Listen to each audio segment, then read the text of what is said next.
Bagaimana cara agar kemudian perasaan itu tidak menggeser cintanya kita kepada Allah? Allah Subhanahu wa taala di antara salah satu sifatnya yang disebutkan oleh Rasulullah sallallahu alaihi wasallam di dalam hadis riwayat Sayyidina Anas, "Innallaha ta'ala yaghar."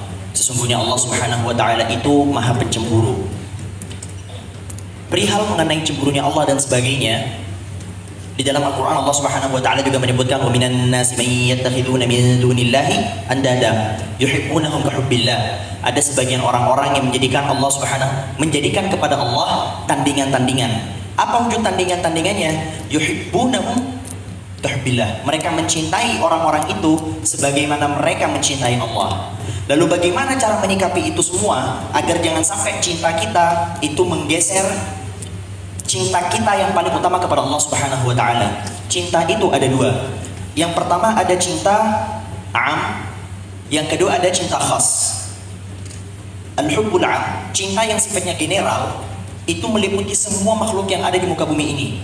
Cinta kita kepada Allah, cinta kita kepada orang tua, cinta kita kepada orang-orang siapapun. Ketergantungan hati kita kepada mereka lah yang menjadi tolak ukurnya. Ketika kita bergantung kepada pasangan, atau bergantung kepada orang tua, atau bergantung kepada istri, atau bergantung kepada anak, bergantung kepada sahabat, dan semua ketergantungan itu melebihi ketergantungan kita kepada Allah, maka ianya berbahaya bagi kita.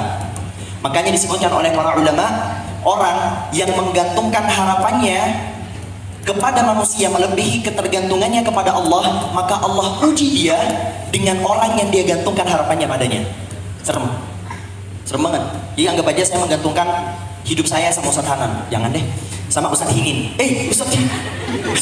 sama si A contohnya.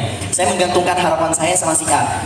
Ketika saya ketergantungan harapan saya kepada si A ini sudah melebihi ketergantungan saya kepada Allah, maka disitulah letak bahayanya, dan Allah akan menguji saya dengan orang ini, dengan si A, dan itu berbahaya.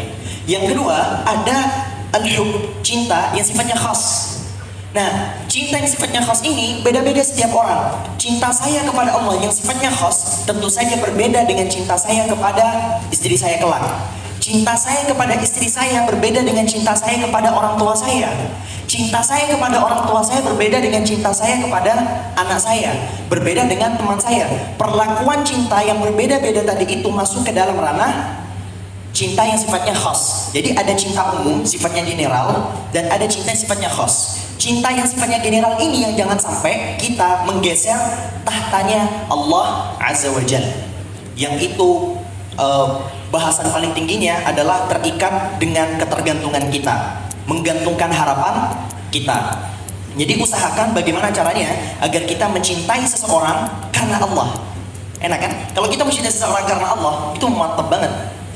Bahkan ada orang masuk surga gara-gara cintanya kita terhadap orang tersebut yang disebabkan karena Allah. 7 golongan. Sab'atun yudhilluhumullahu yawmal qiyamati yawma la dhilla illa dhilluh. 7 golongan yang akan mendapatkan naungan dari Allah Subhanahu wa taala pada hari mahsyar nanti, di mana matahari begitu dekat dengan kita. 7 doang yang dapat golongan.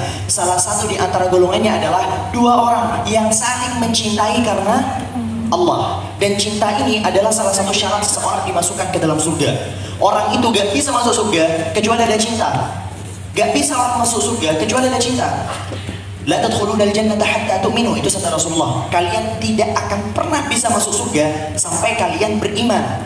Apa setelahnya? Wala tu'minu hatta tahabbu, dan kalian tidak bisa disebut beriman sampai kalian saling mencintai. Ini kalau di dalam ilmu mantik silogisme namanya. Premis A, orang gak bisa masuk surga kecuali disebut beriman. Premis B, orang gak bisa disebut beriman kecuali saling ada cinta di dalam hatinya. Jadi konklusinya apa? Orang gak bisa masuk surga kecuali di dalam hatinya ada cinta. Jadi cinta itu wajib. Kalau cinta wajib, berarti Allah mengizinkan kita untuk mencintai kan? Allah memberikan kita sebuah kewajiban bahkan untuk mencintai. Jadi kalau sifatnya general, diatur agar jangan terlalu bergantung kepada selain Allah. Kalau sifatnya khas, silakan cintai sesiapapun dengan level apapun, bahkan level yang tidak terbayangkan. Karena beda-beda. Masa iya saya menyamakan cinta saya kepada orang tua saya sebagaimana cinta saya kepada teman saya? Beda dong perlakuannya. Gak bisa saya ke teman saya bisa aja nendang-nendang dia, bisa aja saya kata-katain dia, dan itu wujud cinta saya sama teman saya. Saya pakai itu ke orang tua saya. Gak bisa, beda wujud cintanya. Kemudian ada perkara yang kedua yang perlu kami sampaikan. Kami kurang cocok sepertinya dengan bahasa meluluhkan Allah, agar meluluhkan hati dia. Luluh itu adalah sifat makhluk. Luluh itu sifat yang sepertinya pantas diberikan kepada manusia, bukan kepada Allah Azza wa Jalla.